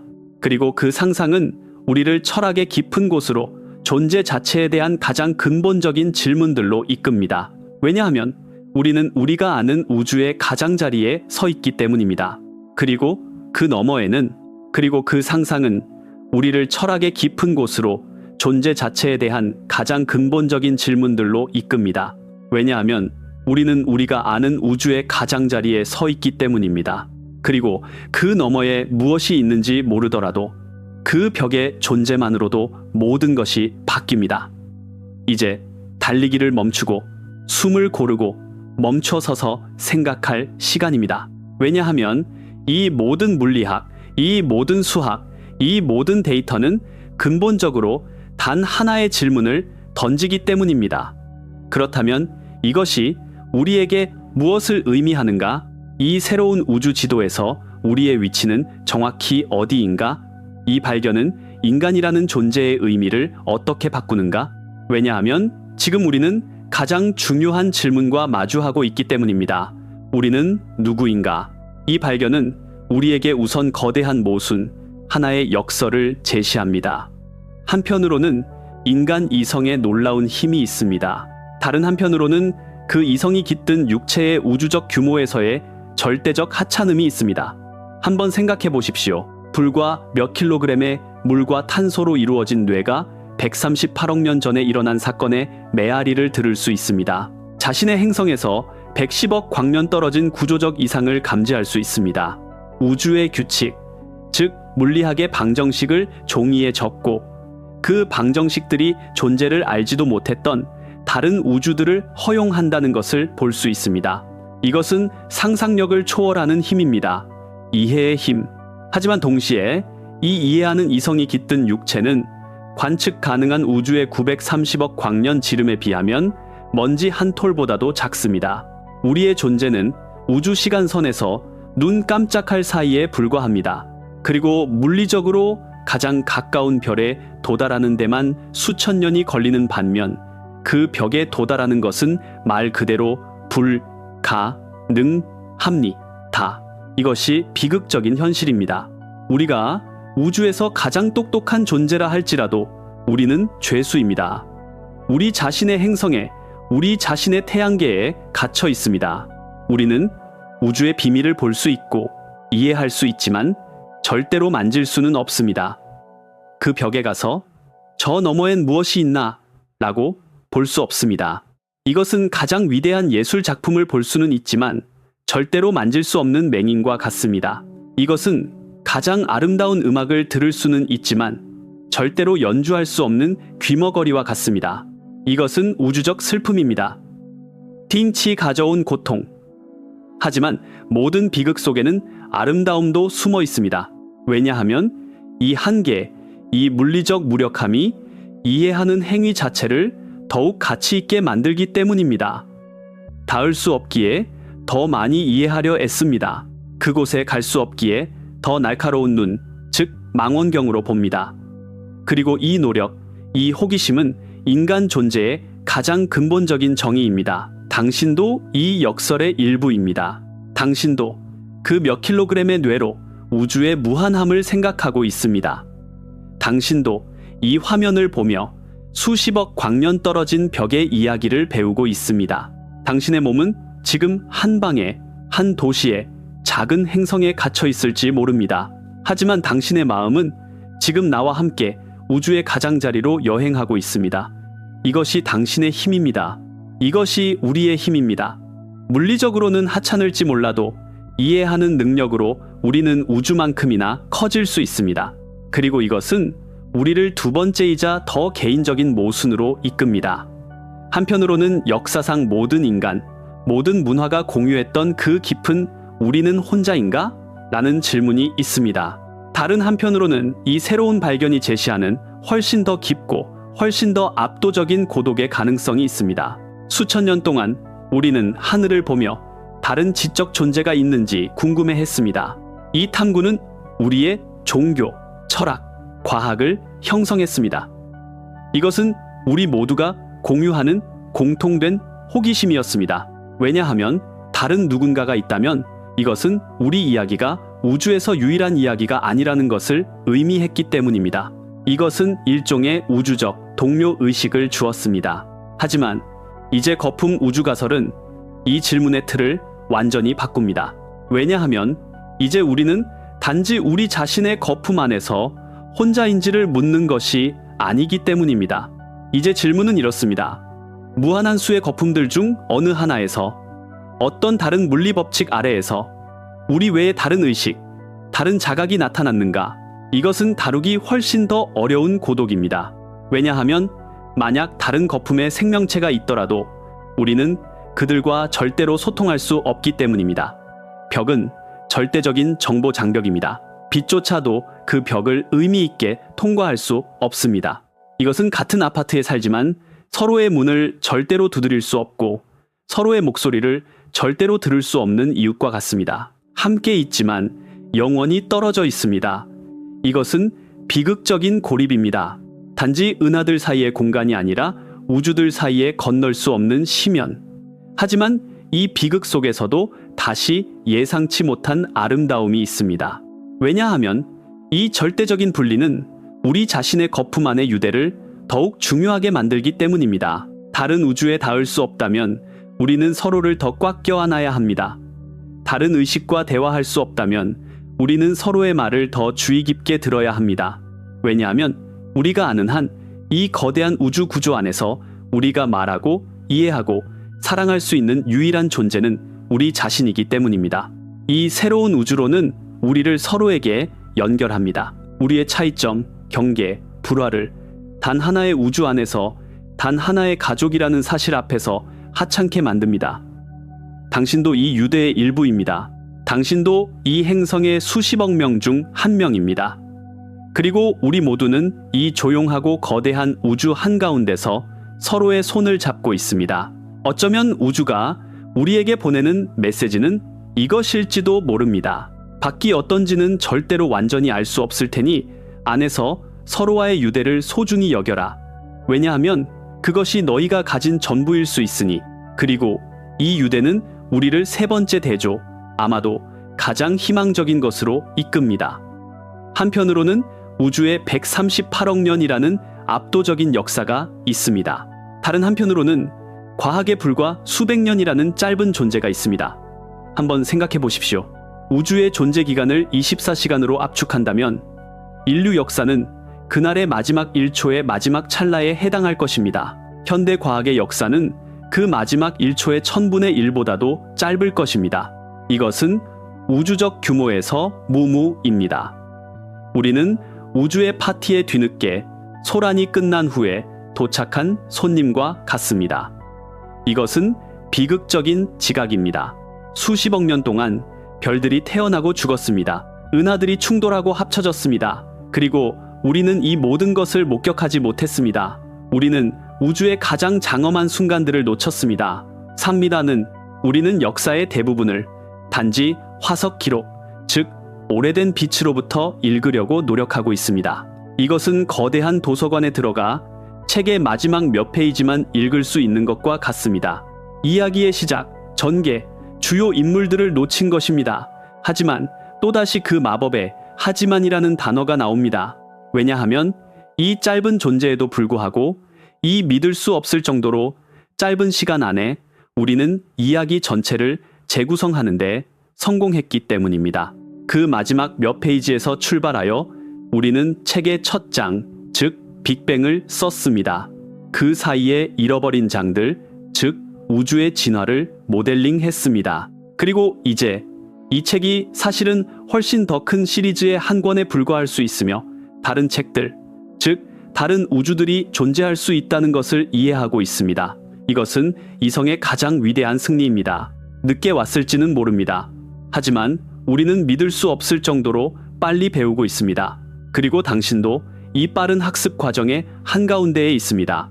당신의 증조 할아버지들은 별이 무엇인지조차 몰랐습니다. 그들에게 하늘은 신들의 놀이터였습니다. 하지만 당신은 불과 몇 세대 후에 다른 우주의 가능성, 도메인 벽의 물리학, 끈 이론 풍경을 논하고 있습니다. 이것은 인류의 집단 의식이 얼마나 빨리 발전하는지에 대한 증거입니다. 우리는 우주 시간에 가장 어리지만 아마도 가장 호기심 많은 아이들입니다. 그리고 이 호기심은 우리의 가장 큰 힘입니다. 왜냐하면 이 호기심 덕분에 우리는 놓친 수십억 년을 앞으로 몇십 년 안에 이해할 수 있기 때문입니다. 하지만 이 이해의 노력 자체가 우리를 또 다른 철학적 질문, 아마도 가장 개인적인 질문으로 이끕니다. 만약 우리 우주가 단지 하나라면, 그리고 만약 우리 우주가 단지 그중 하나이고 우리가 이렇게 빨리 배우고 있다면 이것은 우리가 그 개인적인 질문을 던지게 합니다. 이 지식으로 무엇을 할 것인가? 이 때문에 이 새로운 우주론적 지도는 우리를 또 다른 깊은 모순, 아마도 가장 인간적인 모순과 마주하게 합니다. 한편으로는 우주와 그 법칙들의 절대적인 무관심이 있습니다. 다른 한편으로는 이 무관심 앞에서조차 의미를 찾으려는 인간의 끈질긴 고집이 있습니다. 이것이 우리의 가장 근본적인 역설입니다. 그리고 이 발견은 그것을 더욱 날카롭게 만듭니다. 한번 생각해 보십시오. 우주 자체는 우리가 존재하든 말든 신경 쓰지 않습니다. 물리 법칙은 감정이나 희망이나 두려움을 고려하지 않습니다. 중력은 별을 형성할 때나 초신성 폭발로 파괴할 때나 똑같이 작동합니다. 영원한 인플레이션은 살기 좋은 우주만큼이나 즉시 붕괴하여 사라지거나 원자 하나조차 형성될 수 없는 텅 빈 우주도 만들어냅니다. 만약 끈 이론 풍경이 맞다면 자연은 10의 500제곱까지의 다른 우주 가능성을 시도하고 그중 거의 전부는 우리가 아는 의미의 생명에 완전히 부적합합니다. 이것이 비극적인 현실입니다. 우리는 우주적 복권의 운 좋은 당첨자입니다. 하지만 이 복권은 우리를 위해 준비된 것이 아닙니다. 그냥 일어났을 뿐입니다. 우주에는 우리를 위한 계획이나 목적이 없습니다. 이것은 깊이 불편한 생각입니다. 왜냐하면 수천 년 동안 우리는 우리 이야기 속에서 우주의 중심에 우리 자신을 두었기 때문입니다. 하지만 과학은 우리를 이 중심에서 계속해서 멀어지게 했습니다. 처음에는 지구가 중심이 아니었고 그 다음엔 태양, 그 다음엔 우리 은하가 아니었습니다. 이제는 우리 우주조차 중심이 아닐 수 있다는 것을 배우고 있습니다. 이것은 궁극적인 탈중심화입니다. 하지만 이 무관심 속에서 인간 정신의 가장 빛나는 특징이 빛납니다. 의미를 창조하는 능력. 우주가 우리에게 의미를 주지 않을 수도 있습니다. 하지만 이것이 우리가 우리 자신의 의미를 창조할 수 없다는 것을 의미하지는 않습니다. 우리는 이 무관심한 우주를 보고 그 안에서 아름다움, 질서, 그리고 경이로움을 발견하는 유일한 존재일 수 있습니다. 우리는 별의 먼지로 만들어졌지만 이제 그 별들을 이해하려는 존재입니다. 이것은 가장 위대한 반항 행위입니다. 무관심의 호기심으로 무의미의 과학과 예술로 답하는 것. 당신도 이 반항의 일부입니다. 당신이 새로운 것을 배울 때마다, 하늘을 보고 경탄할 때마다, 왜? 라고 물을 때마다 당신은 우주의 침묵에 맞서 목소리를 높이고 있습니다. 당신의 개인적인 의미 탐구는 인류의 집단적인 의미 탐구의 반영입니다. 그리고 이 탐구는 우주 자체만큼이나 장엄할 수 있습니다. 이것이 우리를 아마도 가장 실용적인 모순으로 이끕니다. 한편으로는 이 발견들이 가져온 엄청난 기술적, 과학적 진보가 있습니다. 다른 한편으로는 이 진보가 드러낸 새롭고 더 깊은 미스터리들이 있습니다. 역설처럼 보입니다. 우리가 더 많이 알수록 우리는 더 적게 안다는 것을 깨닫습니다. 제임스 웹 망원경은 인간공학의 경이입니다. 나노미터 정밀도로 작동하는 거울, 달거리의 말벌, 한 마리의 열을 감지할 수 있는 탐지기들로 그것은 과학의 경계를 이전과는 비교할 수 없을 정도로 밀어붙였습니다. 이것은 우리가 얼마나 멀리 왔는지, 얼마나 강력한지의 증거입니다. 하지만 이 힘이 드러내는 모든 새로운 답은 10개의 새로운 질문을 동반합니다. 웹은 우리에게 우주 가장자리에 벽이 있을 수 있다는 것을 보여주었습니다. 하지만 우리는 그 벽이 무엇으로 만들어졌는지 모릅니다. 우리에게 초기 우주의 은하들이 너무 빨리 성장했다는 것을 보여주었습니다. 하지만 무엇이 그들을 그렇게 빨리 자라게 했는지 모릅니다. 우리에게 허블 갈등이 사실임을 확인시켜 주었습니다. 하지만 우리는 여전히 그 갈등의 원인을 모릅니다. 비극적인 것은 모든 발견이 우리의 무지에 대항해서 단지 새로운 섬 하나를 발견하는 것과 같다는 것입니다. 우리의 지식의 지평이 넓어질수록 그 지평 너머의 어둠도 넓어집니다. 모든 답은 우리를 더 큰 미스터리의 문으로 이끕니다. 하지만 이것은 절망의 이유가 아닙니다. 정반대입니다. 이것이 과학의 엔진입니다. 만약 우리가 모든 답을 안다면 찾을 것이 아무것도 남지 않을 것입니다. 호기심은 죽습니다. 미스터리는 우리를 앞으로 나아가게 하는 연료입니다. 모든 새로운 질문은 새로운 모험의 시작입니다. 그리고 당신도 이 모험의 일부입니다. 이 다큐멘터리를 보면서 어쩌면 당신의 머릿속이 더 복잡해졌을지도 모릅니다. 어쩌면 답보다는 질문과 함께 남았을지도 모릅니다. 그것은 좋은 것입니다. 왜냐하면 그것은 당신이 배웠다는 것을 의미하기 때문입니다. 그것은 당신의 호기심이 여전히 살아있다는 것을 의미합니다. 과학은 확정적인 답을 찾는 것이 아닙니다. 그것은 더 나은 질문을 하는 것입니다.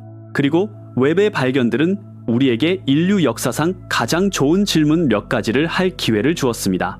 이 모든 정보 후에 어떤 기분이 드십니까? 한편으로는 그 거대하고 압도적인 우주적 고독과 무의미함이 느껴지십니까? 수십억 개의 은하, 어쩌면 무한한 우주 속에서 길을 잃은 먼지 한 톨처럼. 다른 한편으로는 그 놀라운 특권과 경이로움이 느껴지십니까? 이 모든 무한함 속에서 의식할 수 있고 생각할 수 있고 느낄 수 있으며 이 모든 구조를 이해하려는 드문 존재가 되는 특권. 어쩌면 당신은 슬픈 경외감에 젖어 있을지도 모릅니다. 어쩌면 즐거운 두려움 속에 있을지도 모르죠. 둘 다 맞습니다. 둘 다 유효합니다. 왜냐하면 이것이 인간 존재의 정의이기 때문입니다. 우리는 모순의 존재입니다. 필멸의 존재이면서 무한을 생각하는, 작은 존재이면서 우주를 파악하는, 외로운 존재이면서 서로 연결된 이 발견들은 우리에게 선택을 강요하지 않습니다. 우리를 이 모든 모순을 동시에 껴안도록 초대합니다. 왜냐하면 우주 자체도 모순의 장소이기 때문입니다. 질서 정연하면서도 혼돈스러운, 창조적이면서도 파괴적인, 조용하면서도 빅뱅으로 가득 찬 이 그림 속에서 우리 자신을 이해하기 위해서는 우리는 그림의 모든 색, 밝은 색과 어두운 색 모두를 받아들여야 합니다. 그리하여 우리는 인간 이성의 힘과 육체의 약함 사이에 큰 역설을 보았습니다. 우주적 고독이 가져온 슬픔과 이 고독이 우리를 서로에게 어떻게 연결하는지의 아름다움을 이해했습니다. 우주의 수십억 년 역사에 우리가 얼마나 늦게 참여했는지, 하지만 얼마나 빨리 배우는지를 깨달았습니다. 그리고 유미 가져온 무관심 앞에서 우리의 의미 탐구가 얼마나 소중한지를 느꼈습니다. 이제 우리는 압니다. 우주에서 우리의 위치는 단순한 지리적 좌표 이상이라는 것을. 우리의 위치는 이 모순들의 바로 한가운데입니다. 이해하지만 닿을 수 없는, 외롭지만 함께인, 늦었지만 호기심 많은, 하지만 이 모든 철학적 여정의 끝에 또 다른 질문이 있습니다. 아마도 가장 근본적인 질문. 만약 이 벽이 진짜라면, 만약 이 경계가 존재한다면 그 경계 자체가 무엇을 의미하는가? 왜냐하면 어떤 것의 경계는 동시에 다른 것의 시작이기 때문입니다. 그리고 우리는 그 시작의 문턱에 서 있습니다. 우리가 이해하려는 것은 단지 우주의 한 특징이 아닙니다. 어쩌면 우리 자신의 존재의 가장 근본적인 조건일지도 모릅니다. 왜냐하면 그 벽은 단지 저 멀리 있는 것이 아니기 때문입니다. 그 벽의 일부는 어쩌면 친구와 토론함으로써 당신도 그 벽돌 중 하나를 놓는 것입니다. 당신의 80년의 삶은 우주에게는 무의미할 수 있습니다. 하지만 그 80년 동안 당신이 배우고 전달한 지식은 수천 년 후를 밝힐 횃불의 연료가 될 수 있습니다.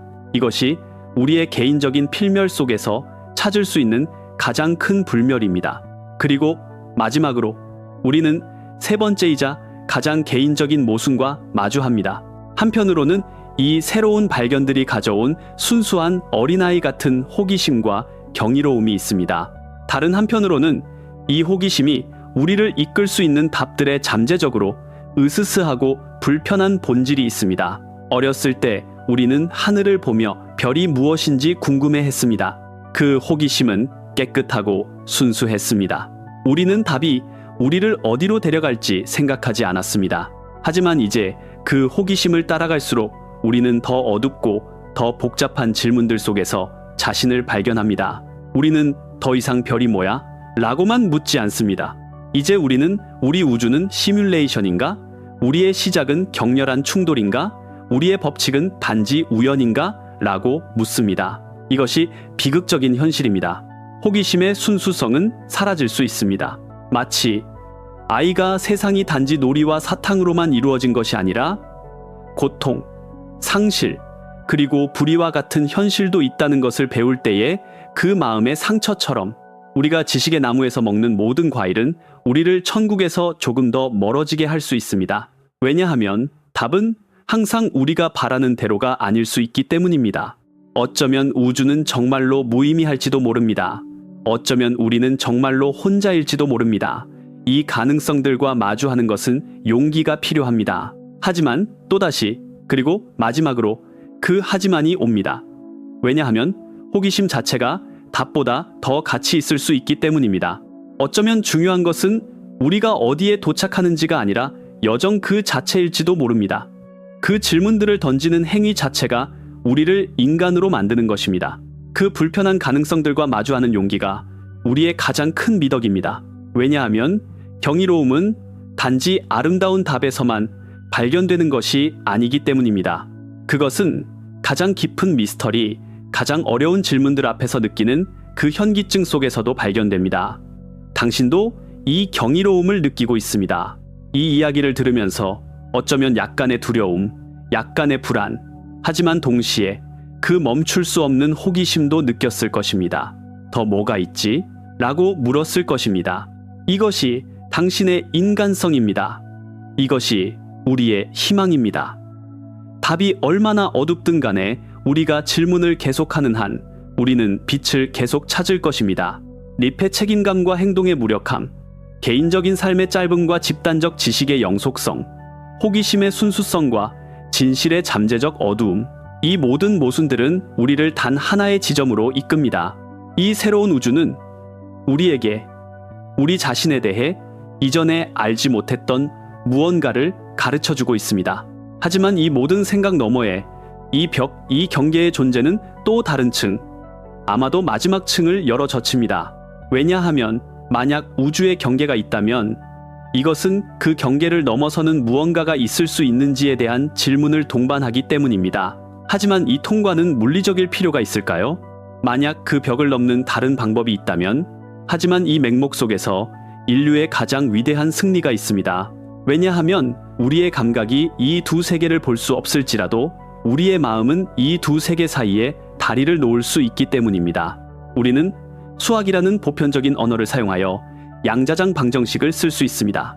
우리는 망원경을 만들어 우주의 가장 먼 구석에 있는 은하들의 빛을 포착할 수 있습니다. 우리는 우리의 감각이 결코 보여줄 수 없는 이 두 현실을 우리의 이성과 상상력의 힘으로 결합할 수 있습니다. 우리는 이 두 심연 사이를 오갈 수 있고 두 세계를 모두 이해하며 그들의 이야기를 할 수 있는 유일한 존재입니다. 우리는 우주의 가장 위대한 다리입니다. 그리고 당신도 이 다리의 일부입니다. 당신의 몸은 양자 법칙에 따라 작동하는 수조 개의 원자로 이루어져 있습니다. 하지만 당신의 삶은 거시적인 중력 법칙이 지배하는 행성 표면에서 지나갑니다. 당신은 매 순간 이 두 세계의 교차점에서 살고 있습니다. 당신의 존재는 우주의 가장 작은 현실과 가장 큰 현실이 만나 의식적인 경험을 창조하는 그 기적적인 순간입니다. 당신은 양자적 불확실성과 우주적 확실성 사이에 그 섬세한 균형 위에 서 있는 존재입니다. 그리고 이 균형을 깨달을 때 당신은 자신의 존재가 얼마나 비범한 종합체인지 이해하게 됩니다. 하지만 이것은 우리를 또 다른 더 겸손한 대조로인이다. 발견의 순간적인 흥분과 발견된 진실의 압도적인 무게 사이의 대조. 한편으로는 우리가 새로운 것을 배울 때, 비밀을 풀 때, 패턴을 알아챌 때 느끼는 순수한 어린아이 같은 기쁨이 있습니다. 유레카의 순간, 베라 루비니. 은하 회전 곡선이 평평하다는 것을 깨달았을 때를 생각해 보십시오.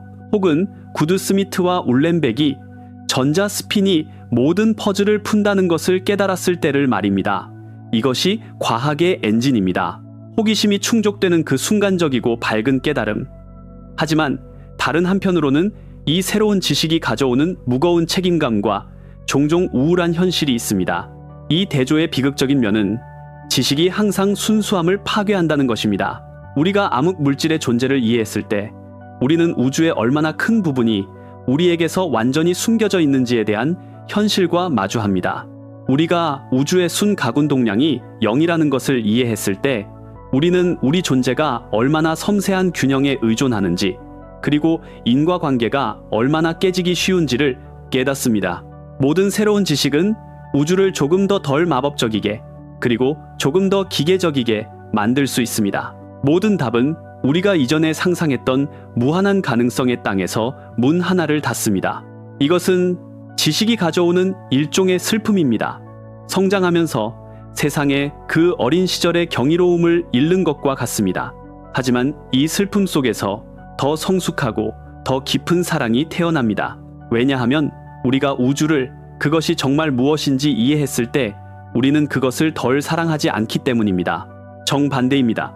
우리는 그것을 더 사랑합니다. 낭만적인 환상이기 때문이 아니라 모든 결점, 모든 기이함, 그리고 모든 무자비한 법칙들과 함께 진짜이기 때문에 사랑합니다. 이것은 한 사람이 어린 시절의 사랑에서 인생의 동반자에게 느끼는 깊고 무조건적인 사랑으로 넘어가는 것과 같습니다. 우리는 더 이상 이상을 잡지 않습니다. 우리는 현실 그 자체와 관계를 맺습니다. 그리고 이 관계는 훨씬 더 강하고 훨씬 더 정직하며 훨씬 더 영속적입니다. 지식은 마법을 죽이지 않습니다. 단지 그것을 변형시킬 뿐입니다. 상상의 마법에서 현실의 경외로운 우아함으로, 그리고 당신도 이 변화를 겪고 있는 사람입니다. 당신의 인생 동안 당신이 배운 모든 새로운 지식은 세상에 대한 당신의 어린 시절 믿음 중 일부를 무너뜨렸을 수 있습니다. 하지만 동시에 그것은 당신에게 더 깊고 더 현실적이며 더 견고한 관점을 주었습니다. 당신은 이제 세상을 단지 당신이 바라는 대로가 아니라 당신이 아는 대로 봅니다. 그리고 이것은 당신을 더 약하게 만드는 것이 아니라 더 현명하게 만듭니다. 당신의 임무는 이 새로운 지식과 함께 오는 슬픔을 거부하는 것이 아니라 그것을 껴안고 그 안에서 더 깊은 이해와 사랑에 도달하는 것입니다. 왜냐하면 진정한 지혜는 진실의 모든 면, 밝은 면과 어두운 면 모두와 평화롭게 사는 것이기 때문입니다.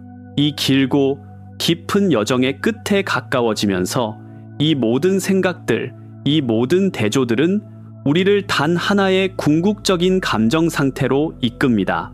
이렇게 많은 것을 배우고 이렇게 많은 것을 질문한 후에 지금 이 순간 당신은 어떤 기분이 드십니까?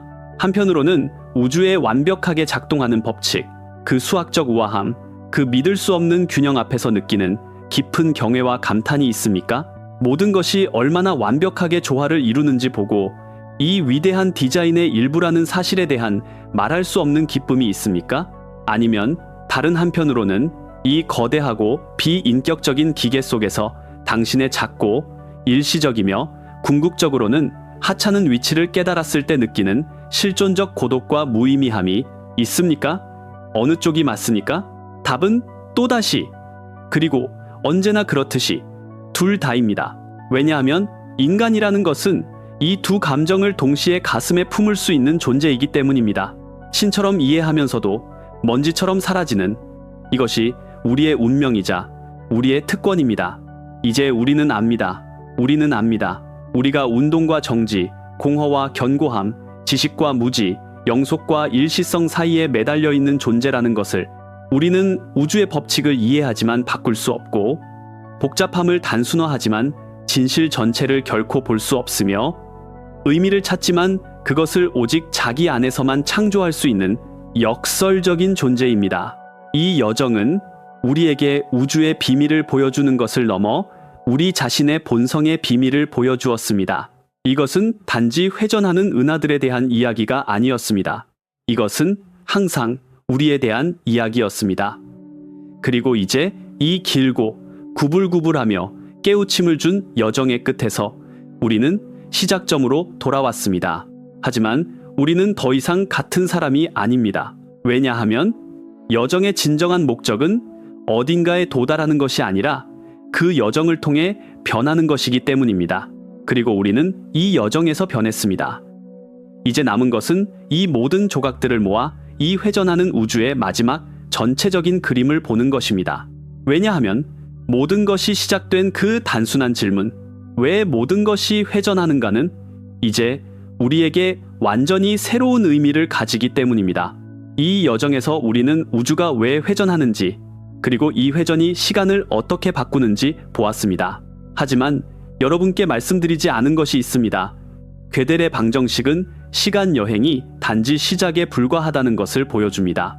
블랙홀 중심의 특이점들과 특수 상대성 이론이 만들어내는 시간의 고리는 과거로 가는 문이 될 수 있습니다. 다음 여정에서는 시간의 경계를 밀어붙일 것입니다. 준비되셨습니까?